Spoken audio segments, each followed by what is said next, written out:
You know, if anybody questions, does God create miracles? Just look at Steve Scalise, right? I don't know if you know, next week will be the 1 year to the day when Steve was shot. I remember that day clearly. You see, Steve and I have been friends for decades. Steve and I were in Young Republicans together. He was the head of his state, Louisiana, and I was the national chair, and we were a team then. So the day he decided to run for Congress, I was the first member to endorse him, the first member to write him a check. But that morning, when the security came and told me what had taken place, my wife happened to be here. We called, we went to the hospital.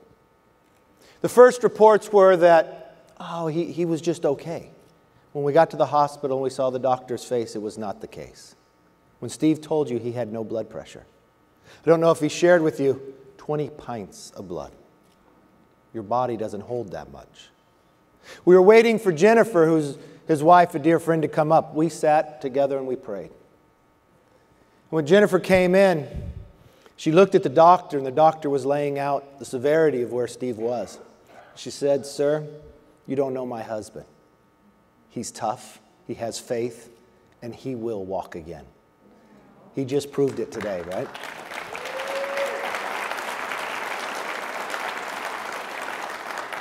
I want to thank you. I want to thank you for your work, for your effort, for never giving up. What a difference one administration can make. Today I want to talk about a few items, and I want to express them to you because I want you to express them in other places as well. Because we want to continue this momentum. We do not want America to fall back. Ralph does a tremendous job. He's been a friend for decades. What he's been able to support, the sacrifice he makes going around the country as well. But you see, I didn't grow up in a family of Republicans. I grew up in a family of Democrats. I was the youngest, but I was always a Republican. True. You see, I didn't go to an Ivy League. I went to community college. That's the only college that would accept me. My father always instilled in me to work, so I always worked after school. When you go to community college, what do you do on weekends? You go visit your friends who are away at college. So I went down to San Diego State to visit some friends. I stopped at the grocery store to cash a check so you could tell my financial well-being at that time.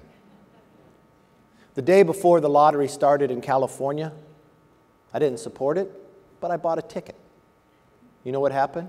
I won the lottery. True story, I won the first winners in California. The most you could win was $5,000. But if you're just 20 years old, a Friday night, 1985, that's a lot of money. I took my folks to dinner. My brother ordered dessert to make the price higher. I gave my brother and sister each $100. And you know what I did with the majority of the rest of the money? I put it all into one stock. Because I do believe in taking risk. I did pretty well. So the next semester I decided I wasn't going back to school.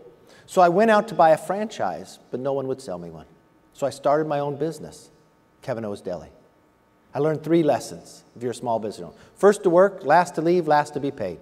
But I was pretty successful. So now I have enough money to pay my whole way through college and not work, so I sold my business.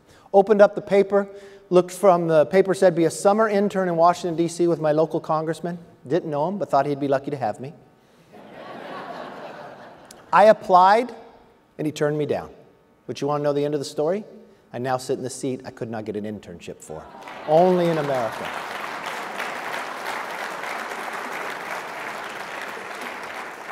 Now let me quickly tell you what we've done with this new administration. You know what an anniversary is today? We just hit 1 million new jobs since we passed the tax cut bill.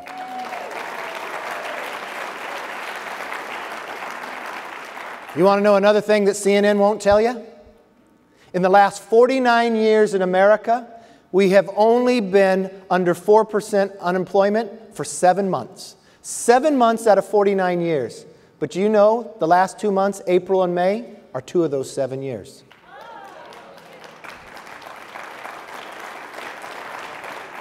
Do you know 48 out of 50 states have lowered their electrical bills because of the tax cut?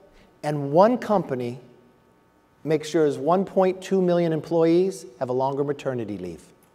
We should be proud of what we achieved. Because lowering taxes, letting people keep more of what they earn, makes a family only stronger. And that's what our focus is on. Now, the other things that we've been able to achieve. The judges.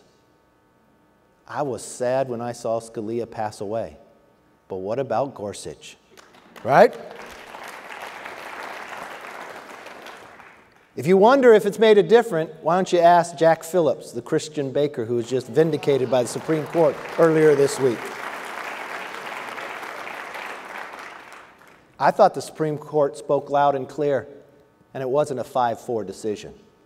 Listen to what Justice Gorsuch said. He put it best in the concerning opinion. The Constitution, he wrote, protects not just popular religious exercises from the condemnation of the civil authorities, it protects them all.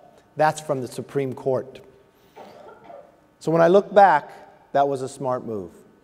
But you know what? We've appointed more judges, and we need more that believe in the Constitution, not somebody who's going to reinterpret the Constitution.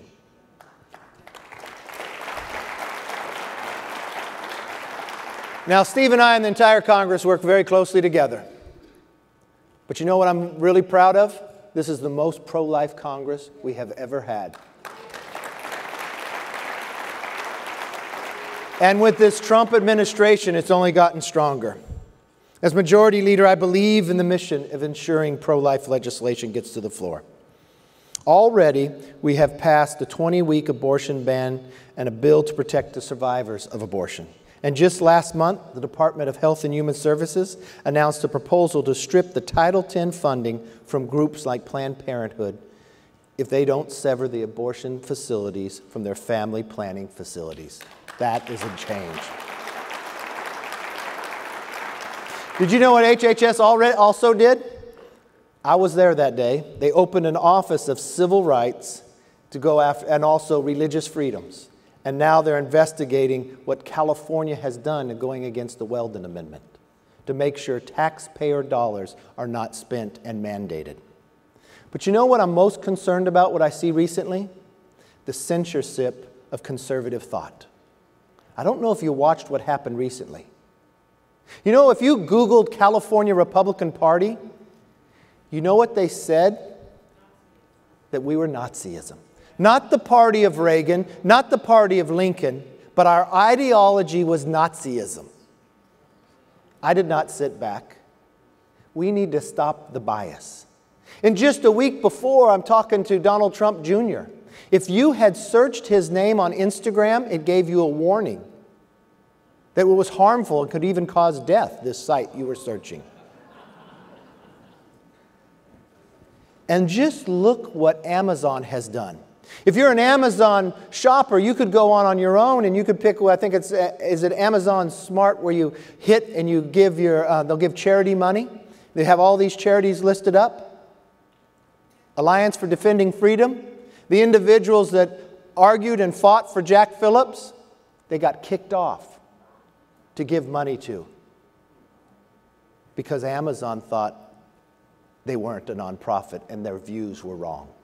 We need to stand up and stop people from competing against the idea that conservative view cannot be put forth. We have a First Amendment. We have a right to speak it. And anytime they try to stop it, we need to speak a little louder.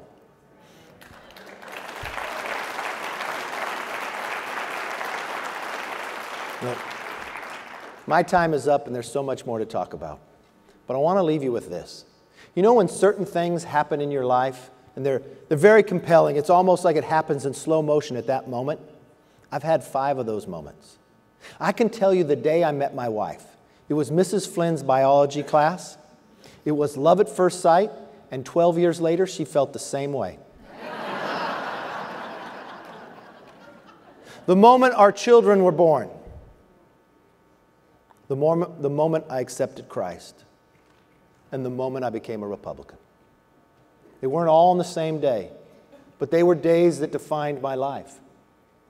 You see, I was in junior high and I watched Ronald Reagan stand on a podium and say, "No pastels, fly the bold colors, and go to the shiny city on the hill."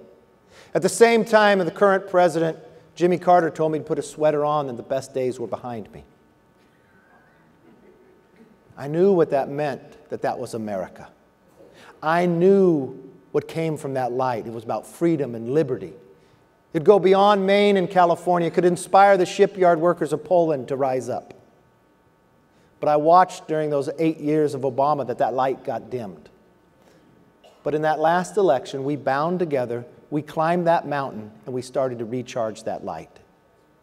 Let's make sure that in this next election, that light does not get dimmed, that it only burns brighter. Thank you and God bless.